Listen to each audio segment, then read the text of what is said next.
भारतीय इंतहा पसंद हुकूमत की नई दिल्ली में एक और मस्जिद शहीद करने की कोशिश। मुसलमानों ने तुर्कमान गेट पर फैज इलाही मस्जिद को शहीद करने का मंसूबा नाकाम बना दिया। भारतीय मीडिया के मुताबिक मुजाहिमत करने वाले मुसलमानों पर दिल्ली पुलिस की जानिब से शेलिंग की गई। पुलिस ने मुजाहिमत करने वाले 5 मुसलमानों को गिरफ्तार कर लिया। कराची में सीटीडी की कार्रवाई का लदम। तंजीम से ताल्लुक रखने वाले 4 दहशतगर्द गिरफ्तार। दहशतगर्द गुज़िश्ता दिनों टारगेट किलिंग की वारदातों में मुलव्विस थे। ज़राए सीटीडी के मुताबिक दहशतगर्द माजी में गिरफ्तार होने वाले दहशतगर्दों की सहूलतकारी में भी मुलव्विस थे। मजीद तफसीलात जानेंगे। सालिक शाह हमारे साथ मौजूद हैं। सालिक, आगाह कीजिएगा, मजीद तहकीकात में क्या कुछ सामने आया? हाँ जी बिल्कुल, आपसे थोड़ी देर पहले कराची से सीटीडी ने एक बहुत बड़ी कार्रवाई की है। ताज कैंपस के करीब से 4 दहशतगर्दों को गिरफ्तार किया गया है। सीटीडी जराये का ये बताना है कि गिरफ्तार होने वाले दहशतगर्दों का ताल्लुक कलदम ज़ैनबीन ब्रिगेड से बताया जाता है, जो कराची के मुख्तलिफ इलाकों में हालिया अरसे में होने वाली जो टारगेट किलिंग की वारदातों में मुलव्विस रहे हैं। उसके साथ साथ कराची में जो टारगेट किलिंग में मुलव्विस जो अनासिर थे, जिनको कुछ अर्से पहले सीटीडी ने गिरफ्तार किया था, उनकी कराची के मुख्तलिफ इलाकों में वारदातों में सहूलतकारी में मुलव्विस है। सीटीडी जराये का ये बताना है कि मुलज़मान के कब्जे से असलहा और दीगर सामान भी बरामद हुआ है। ये भी बताया जा रहा है कि गिरफ्तार दहशतगर्द कराची के जो मुख्तलिफ इलाकों में होने वाले टारगेट किलिंग की जो वारदातें हैं, उनकी हदायत जो है वो। सालिक शाह हमें अपडेट कर रहे थे, आपका बहुत शुक्रिया।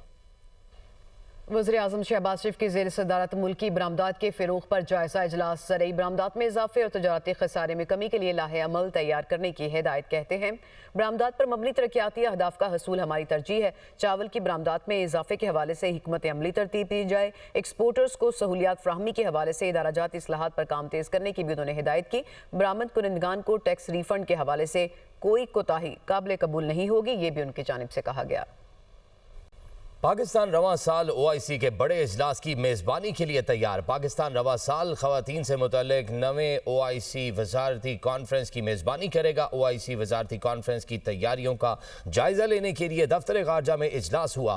तर्जुमान दफ्तर ख़ारजा के मुताबिक नायब वज़ीर आज़म व वज़ीर ख़ारजा इसहाक डार की ज़ेर सदारत कमेटी के इजलास में तैयारियों का जायज़ा लिया गया। इसहाक डार ने मुतल्लिका वज़ारतों और OIC सेक्रेटेरिएट के दरमियान करीबी राबता और मौसर हम आहंगी यकीनी बनाने पर जोर दिया। कॉन्फ्रेंस ख़वातीन के हुकूक के फ़रोग़ में पाकिस्तान की आज़म की आकाश है। रावलपिंडी धमियाल रोड पर गुलशन इकबाल में घर में आतिशज़दगी आग लगने से 3 माह की बच्ची जलकर जाँ बहक हो गई। रेस्क्यू फायर फाइटर्स ने आग को फैलने से रोक दिया। 4 इमरजेंसी गाड़ियों समेत 10 रेस्क्यू एहलकारों ने ऑपरेशन में हिस्सा लिया। मुमकिना तौर पर आग कमरे में पड़े गैस सिलेंडर की वजह से लगी। आगे बढ़ते हुए आपको बताएं कि मुल्क में सियासी दर्जा हरारत कम कैसे किया जाए। नेशनल डायलॉग कमेटी के ज़ेरे एहतमाम कौमी कॉन्फ्रेंस। नेशनल डायलॉग में बातचीत के अमल को जारी रखने पर इत्तफाक हुआ। एलामिया जारी कर दिया गया। फवाद चौधरी ने एलामिया पढ़कर सुनाया। कहा सदर मुमलिकत आसिफ अली जरदारी, वज़ीर आज़म शहबाज शरीफ और मुस्लिम लीग नून के कायद नवाज शरीफ पर मुश्तमिल हुकूमती कमेटी तश्कील दी जाए। सियासी अफराद पर मुकदमात ख़त्म करके उन्हें रिहा किया जाए। अपोजिशन की कमेटी बनाई जाए जो सियासी कैदियों के साथ मिलकर डायलॉग कमेटी को बढ़ाए। सियासी कारकुनान की रिहाई के बाद हुकूमत पर मुज़ाकरात का एतमाद बढ़ेगा। आइन और कानून के दायरे में सियासी सरगर्मियों की इजाज़त दी जाए। सेनेट और कौमी असम्बली में फौरी तौर पर अपोजिशन लीडर की तैनाती की जाए। वज़ीर आला पंजाब मरियम नवाज ने कम्युनिटी हेल्थ वर्कर्स की पासिंग आउट तकरीब से खिताब में कहा कि पंजाब की बेटी डट जाए तो सूबे की तकरीर बदल कर रख देती है। सूबे की माँ, बहन और बेटी किसी से कम नहीं, वो कुछ भी कर सकती है। पंजाब की ख़वातीन मैदान अमल में खुद अपना नाम पैदा कर रही हैं। पंजाब में 3 करोड़ से ज़ायद लोगों का क्लिनिक और मोबाइल ऑन व्हील से इलाज हो चुका है। पंजाब की बेटी डट जाए तो पंजाब की तकदीर बदल के रख सकती है। पंजाब की जो बेटी है, पंजाब की जो माँ है, पंजाब की जो बहन है, वो किसी से कम नहीं है। वो जो चाहे अचीव कर सकती है। माशाल्लाह इतनी बड़ी तादाद में पंजाब की माएं, पंजाब की बहनें, पंजाब की बेटियां जब मैदान में निकल आएंगी तो पंजाब को कोई हरा नहीं सकता। कोई गली ऐसे नहीं रहेगी, कोई मोहल्ला ऐसा नहीं रहेगा, कोई कुछ ऐसा नहीं रहेगा जहां हेल्थ के ये गार्जियंस पहुंच के लोगों का दरवाजा खटका के उनको कहेंगे कि आप अपनी बीमारी की तशखीस कराओ। अगर आपके लिए कोई अद्वियात की जरूरत है, किसी चेकअप की जरूरत है, तो हम घर पे आपको करके जाएंगे। और ये पूरे पंजाब के लेंथ एंड ब्रेथ तक ये सहूलत अवेलेबल है। जिनको हम कम्युनिटी हेल्थ इंस्पेक्टर्स कहते हैं, और आपके जो फील्ड हॉस्पिटल्स हैं जिनको आप मोबाइल हॉस्पिटल्स कहते हो, वो लोगों के गांव में जाकर इलाज कर रहे हैं। और आप 3 करोड़ से ज्यादा पंजाब के में बसने वालों का वो इलाज कर चुके हैं। और अब आपके जरिए हर घर का हेल्थ प्रोफाइल तैयार होगा। ये मेरे उस ख्वाब की वो ताबीर है जो मैंने 2 साल पहले देखा था। जो मेरी गवर्नेंस है उसका क्या मॉडल है कि लोगों को चल के हुकूमत के पास ना आना पड़े, हुकूमत चल के लोगों के दरवाजे पे जाए। जैसे सुथरा पंजाब जो कि दुनिया में बहुत पॉपुलर हुआ, दुनिया में मशहूर हुआ, दुनिया ने एक्नॉलेज किया कि पाकिस्तान का नहीं बल्कि दुनिया का की तारीख का सबसे बड़ा वेस्ट मैनेजमेंट सफाई का प्रोग्राम है। पूरे पंजाब के तमाम शहरों के अंदर कार्डियोलॉजी यूनिट्स बन रहे हैं। कल अभी जेहलम में इफ्तिताह हुआ है।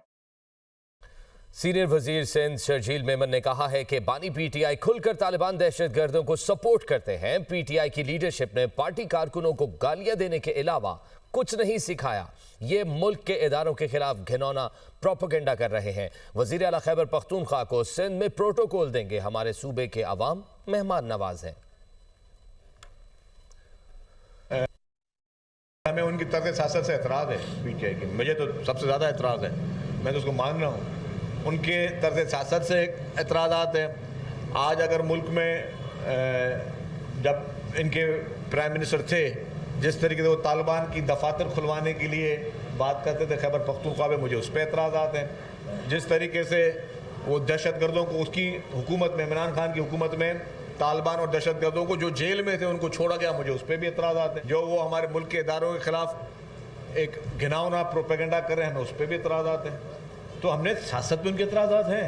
हमने कब कहा कि जी हम खुदा न खास्ता कोई उनसे हाथ मिलाने जा रहे हैं। एक सूबे के वज़ीर आला हैं और एक एज ए सूबे के वज़ीर आला उनका एक प्रोटोकॉल है। उनको एक उनकी जो चीज़ें उनको मिलनी चाहिए एज ए प्रोटोकॉल, वो उनको दी जाएंगी। सिंध की आवाम ने हमेशा लोगों को वेलकम किया है और सिंध की आवाम ने हमेशा जो है मेहमान नवाजी जो है उसका एक हमारा एक रहा है, हमारा बुनियादी जो उसको कभी उसका साथ हमने नहीं छोड़ा। जहाँ जहाँ पे उनकी होंगी एक्टिविटीज़ उस पे हम उनको सिक्योरिटी भी गवर्नमेंट प्रोवाइड करेगी, गवर्नमेंट उनको असिस्ट भी करेगी और जो भी उन्होंने एक्टिविटीज़ करनी है कानून और आइन के दायरे में रहकर उनको उन तमाम एक्टिविटीज़ में उनको पूरी उनको इजाज़त है। वज़ीर दाखिला सिंध ज़ियाउल हसन अंजार कहते हैं कि कच्चे में ग्रैंड ऑपरेशन करने जा रहे हैं। सक्खर और कश्मीर को ज्यादा फोकस करेंगे। कश्मीर, गोटकी और शिकारपुर के कच्चे में डाकुओं की आमाजगाहों को टारगेट किया जा रहा है। सिंध और पंजाब पुलिस के मुश्तरका ऑपरेशन के लिए आईजी से बात की है।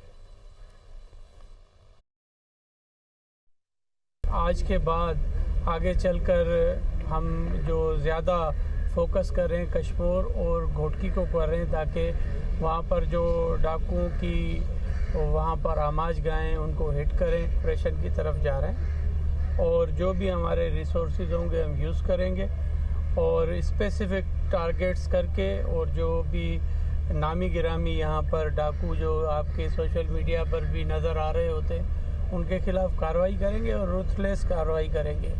इसमें किसी को भी स्पेयर नहीं करेंगे। और हाँ, एक ऑप्शन फिर भी मैं यहाँ छोड़े जा रहा हूँ कि जो सरेंडर करेंगे बिफोर कोर्ट ऑफ लॉ उनके वो चांस देंगे हम कि आकर सरेंडर करें और अपने केसेस को मुंह दें। आज आईजी साहब ने और मैंने रिक्वायरमेंट इनसे ले ली है और ये ऑपरेशन समझें कि आज से शुरू हो गया है। सिंध पुलिस कैपेबल है और रेंजर्स हमारे साथ इसमें साथ है। पुलिस का कच्चे के इलाके में जराइम पेश अफराद के खिलाफ इंटेलिजेंस बेस्ड टारगेटेड ऑपरेशन जारी है। कच्चे के डाकुओं में मीर लिठानी, फिदा और फराठोर लिठानी और जुल्फी लिठानी ने सरेंडर कर दिया। डाकू मीर लिठानी के सर की कीमत 1 करोड़ रुपए मुकर्रर थी। डीपीओ इरफान अली समू के मुताबिक पुलिस का घेरा तंग होने पर डाकू मीर लिठानी ने 2 साथियों समेत सरेंडर किया। इश्तिहारी डाकू कत्ल, पुलिस पर हमलों और अगवा बराए ताबान समेत संगीन जराइम में मुलविस हैं। डीपीओ का कहना था कि जराइम छोड़कर पुरअमन जिंदगी की तरफ आने वालों के लिए रास्ते खुले हैं।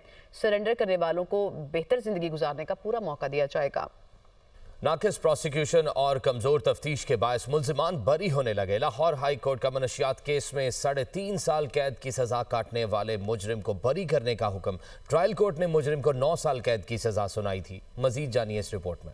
लाहौर हाई कोर्ट में मनशियात बरामदगी के केस में कैद की सजा के खिलाफ अपील जस्टिस फारूक हैदर और जस्टिस तारिक नदीम पर मुश्तमिल 2 रुकनी बेंच ने 13 सफ़ात पर मुश्तमिल तहरीरी फैसला जारी कर दिया। तहरीरी फैसले के मुताबिक मुजरिम अशफाक पर 2022 में जड़ावाला पुलिस ने 2 किलो मनशियात बरामदगी का मुकदमा दर्ज किया। अदालत ने करार दिया कि प्रोसिक्यूशन केस प्रॉपर्टी हासिल शुदा सैंपल्स की महफूज चेन ऑफ कस्टडी और फोरेंसिक के लिए बर वक्त तरसील साबित करने में नाकाम रही। तहरीरी फैसले में मजीद कहा है कि अगर किसी भी गवाह के बयान में मामूली सा तजाद हो तो पूरा बयान मशकूक हो जाता है। मौजूदा केस में मुलजिम की गिरफ्तारी से लेकर केस प्रॉपर्टी तक गवाहों के बयानात में मुतादिद तजादात पाए गए। नारकोटिक्स मुकदमात में इल्जाम साबित करने के लिए आला मयार के शवाहिद नागुज़ीर होते हैं। मौजूदा केस में ऐसे शवाहिद मौजूद नहीं। अदालत ने मुजरिम को 9 साल कैद की सजा कलअदम करार देते हुए अपील मंजूर करके फौरी रिहाई का हुक्म दे दिया।